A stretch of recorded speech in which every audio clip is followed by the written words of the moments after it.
Hari ini saya lagi bersama unit penanganan satwa dari BBKSDA NTT mau menangkap buaya. Sudah beberapa tahun ini buaya memakan banyak korban jiwa, terutama manusia. Teman-teman, target ada. Sini cepat. Mana? Depan saya udah ada buayanya. Kita lihat dulu pergerakannya kemana, baru kita tangkap. Penangkapan buaya ini menggunakan jerat itu ada tahap-tahapannya. Pertama itu yang diikat rahangnya bagian atas, baru matanya ditutup, kemudian tangan dan kakinya. Tingkat kesulitannya lebih sulit menangkap di dalam air dibandingkan di darat, karena kalau misalnya di air dia jauh lebih agresif. Tujuan teman-teman di sini menangkap buaya bukan untuk kepentingan pribadi, tapi melainkan untuk biar buayanya ini aman dari gangguan luar, tidak tersakiti, dan manusianya pun aman dari lingkungannya.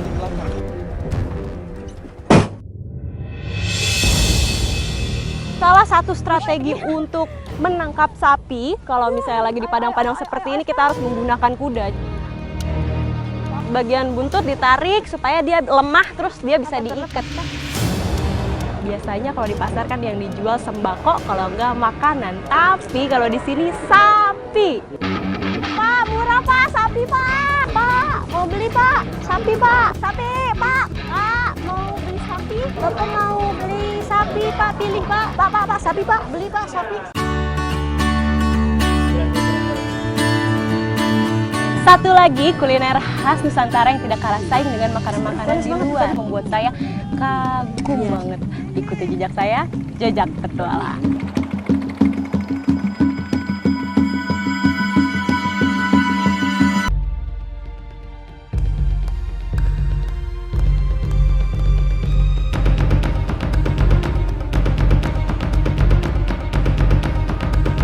Menurut mitos, Pulau Timur berasal dari kata buaya. Bukan cerita tanpa sebab, karena hampir di setiap teluk hingga muara sungai di Pulau Timur seringkali dijumpai buaya. Bersama tim unit penanganan satwa dari Balai Besar Konservasi Sumber Daya Alam Nusa Tenggara Timur, saya menuju salah satu sungai di mana sering ditemukan binatang berdarah dingin ini. 2 jam jarak tempuh dari kota Kupang menuju Sungai Nulmina di Timur Tengah Selatan, Nusa Tenggara Timur.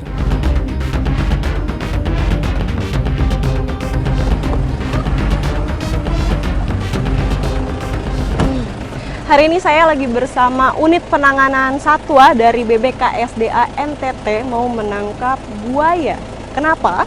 Karena buaya di sini dianggap meresahkan masyarakat, bahkan sampai memakan korban. Ikuti jejak saya, jejak petualang. Bergerak dari laporan masyarakat, unit penanganan satwa bersiap melakukan tindakan. Floating trap atau perangkap apung merupakan alat vital yang digunakan untuk menangkap buaya di area sungai dan teluk. Didesain berbahan dasar metal atau jenis bahan anti karat agar memiliki daya tahan yang lama dan tetap kokoh meski disimpan di air. Sebenarnya ada banyak teknik di sini untuk penangkapan buaya, dan ini salah satunya. Ini adalah perangkap apung. Ini adalah salah satu cara paling aman untuk menangkap buaya supaya dia tidak terluka. Walaupun buayanya cukup berbahaya, tapi kita tidak boleh melukai dia. Nanti ini akan disambung lagi dengan kandang satunya, disatukan. Jadi mau buaya sebesar apapun tetap masuk ke dalam kandang ini. Buaya umumnya menempati habitat perairan tawar seperti sungai, danau, dan rawa. Namun ada pula jenis yang hidup di air payau seperti buaya muara. Buaya muara masuk kategori jenis buaya paling berbahaya. Banyaknya jumlah manusia yang telah menjadi korban adalah alasannya. Meski begitu, buaya muara kini berstatus terancam punah. Sehingga cara pengendaliannya sebisa mungkin tanpa melukai. Itu datang dari arah muara ke hulu gitu kan. Oh, dia naik Ya. Jadi pada saat dia lewat, kemudian dia melihat umpan, dia diharapkan masuk gitu kan. Oh gitu. Ini salah satu tempat untuk ditaruh kandangnya ini atau perangkap. Ini ada di sekitar tengah-tengah sungai. Kenapa? Karena kalau buaya itu jalan dari muara menuju ke hulu. Jadi diperkirakan saat dia nanti pas naik ke hulu, dia masuk ke dalam sini perangkap, lalu terjebak di dalam sini. Semoga aja dapat. Untuk memicu buayanya masuk ke dalam perangkap, di dalam perangkapnya ini dikasih umpan. Biasanya sih kalau di sini dikasih umpannya paha daging babi supaya dia lebih gampang untuk memakan dan gak copot-copot dari atas sini. Dan juga biasanya jeroan sapi itu kan wanginya lebih menyengat. Jadi memudahkan buaya untuk mencium aromanya. Tapi kalau sekarang kita pakainya daging sapi. Semoga aja buayanya tertarik ya.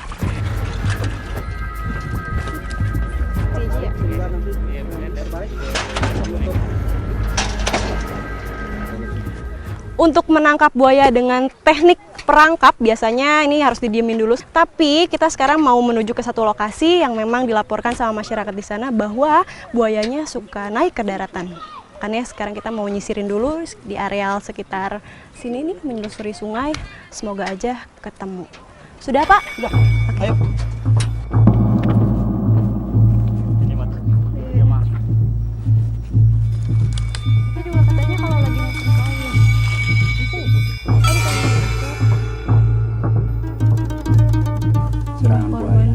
Segitu banyaknya ya.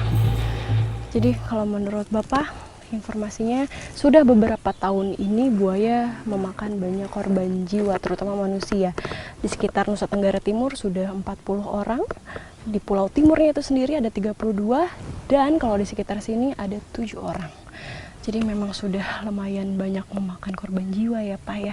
Dan ini juga penting untuk diperhatikan menjadi topik utama keselamatan untuk manusia itu sendiri dan juga buayanya. Kan buaya itu juga sekarang dilindungi ya Pak ya.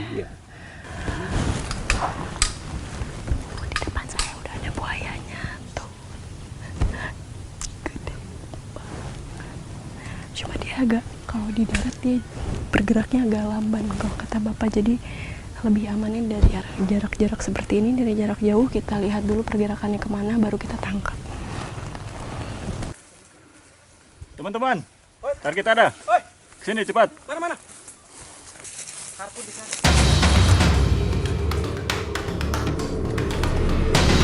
Mengunci kedua rahang buaya menjadi tahapan pertama.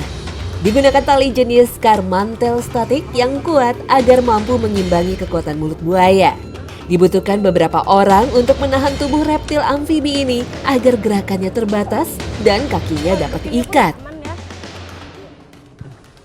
Jadi sebenarnya penangkapan buaya ini menggunakan jerat itu ada tahap-tahapannya. Pertama itu yang diikat rahangnya bagian atas, kemudian mulutnya, baru matanya ditutup, kemudian tangan dan kakinya. Itu supaya lebih aman ya Pak, ditutup matanya supaya dia nggak lebih agresif. Pendataan menjadi awal rangkaian monitoring satwa. Tubuh buaya diukur dan dicatat jenis kelaminnya.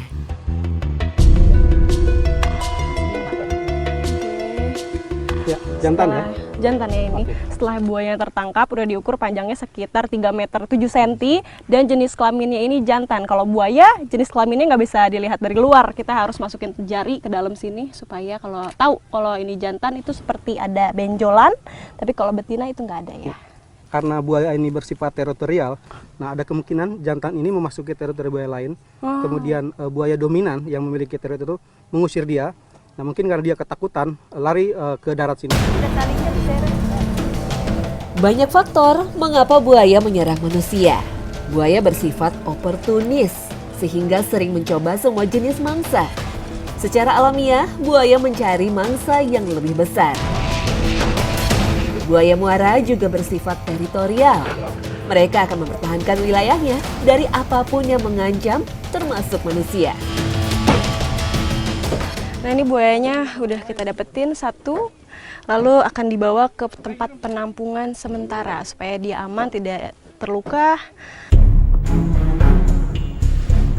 Rusaknya habitat alami buaya muara seperti hutan bakau yang dialihfungsikan menjadi lahan pemukiman adalah penyebab utama buaya mendatangi wilayah dekat penduduk. Dibutuhkan tanggung jawab bersama agar senantiasa menjaga kelestarian alam.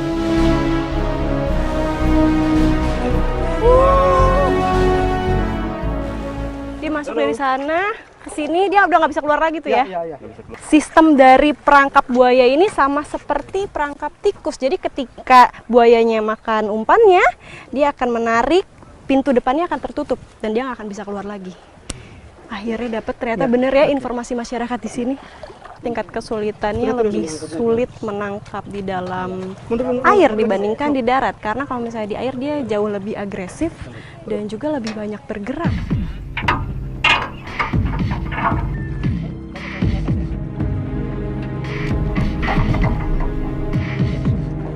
Masya Allah. Awas lepas itu.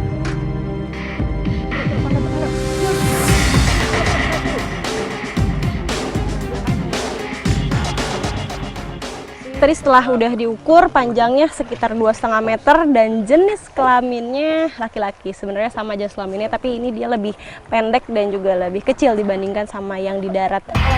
Buntut dari buaya.